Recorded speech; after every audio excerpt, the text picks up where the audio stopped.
Hello Virgo, Sun, Moon, Rising, and Venus signs. Kamusta kayo? Sana po'y nasa mabuti kayong kalagayan. Welcome back po sa Star Tarot. Kung bago kayo dito, welcome din kayo. Thank you for your support. I truly appreciate it. God bless you all. Pauna mensahe po ninyo is para sa general life, and we have Wheel of Fortune. Napakaganda. Virgo, this is your lucky time, no? Siswertehin kayo sa ngayon. Mababalot kayo ng swerte sa kahit anumang area of life ninyo. This is Wheel of Fortune. This is good luck and good fortune on your side sa ngayon. And this brings forth positive changes. Maraming positibong pagbabago ang maaaring maganap sa buhay ninyo sa ngayon. And sa kahit anumang area of life. Lalong-lalo na sa kaperahang aspeto, lalong-lalo na sa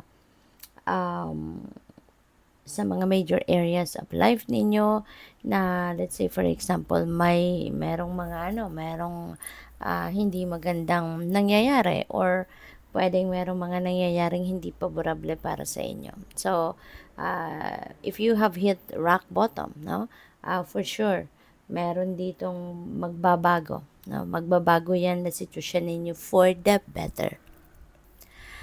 Karma also will be at play sa ngayon, and we're talking about good karma rito. So kung ano yung magagandang ginawa mo towards other people in the past, no, that is what exactly is coming back to you. At this is also about destiny, no? Destiny is at play. Kaya kung ano yung nakatakda para sa iyo, kung ano yung plano para sa iyo ng Divine Universe ay maaaring yan ay maganap na sa buhay ninyo at this time. So napakaganda.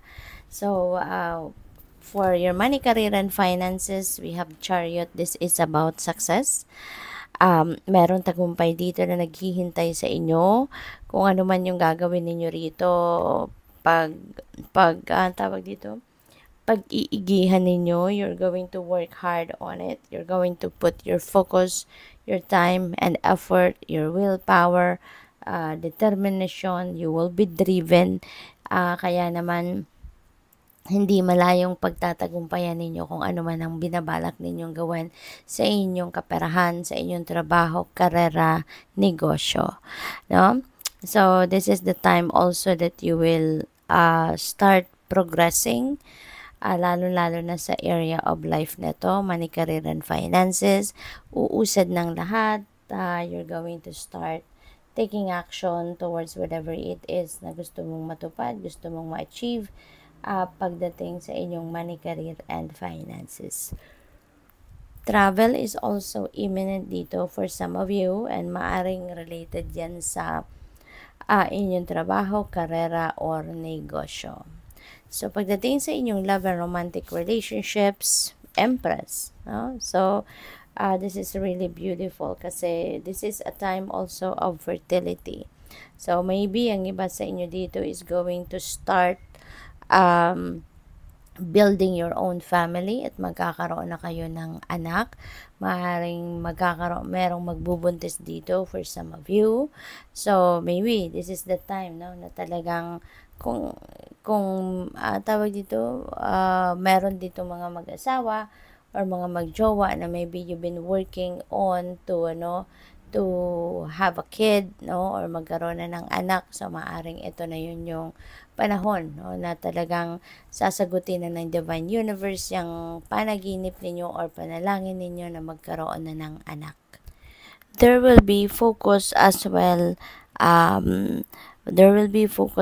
sa relationship ninyo for pag-aalaga rito. You will be cultivating and nurturing your relationship at meron din ditong abundance of love, no, na mararamdaman or i-express din ninyo for your person, no, at talagang this is the time that mag-grow na yung inyong relationship with your person. Kaya napakaganda rin ito pagdating sa inyong relationship.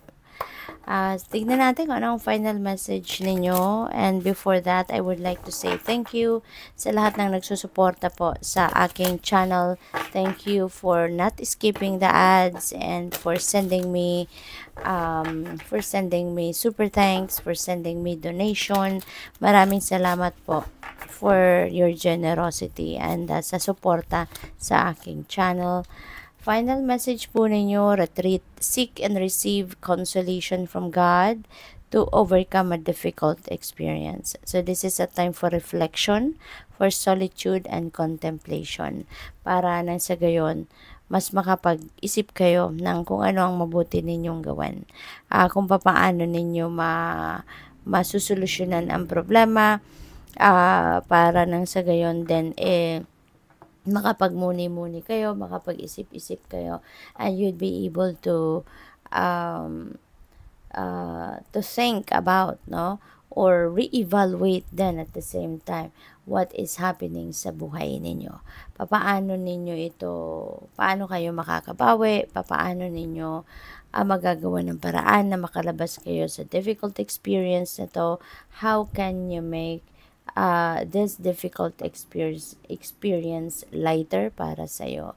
So magdasal, no? Magdasal, always always ask for God's help and for the help of the rest of your spirit team, kasi pasasaan ba, no? At tutulungan ka din, susuportahan ka din ng inyong spirit team.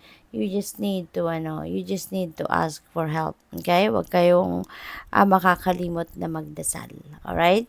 So pray and pray and pray, and before you know it, meron ng kasagutan, meron ng tulong, meron ng suporta ang Divine Universe para sa iyo, and you'd be able to find the way out sa inyong mga difficult situations na maaaring pinagdadaanan at this time. Kaya good luck sa iyo.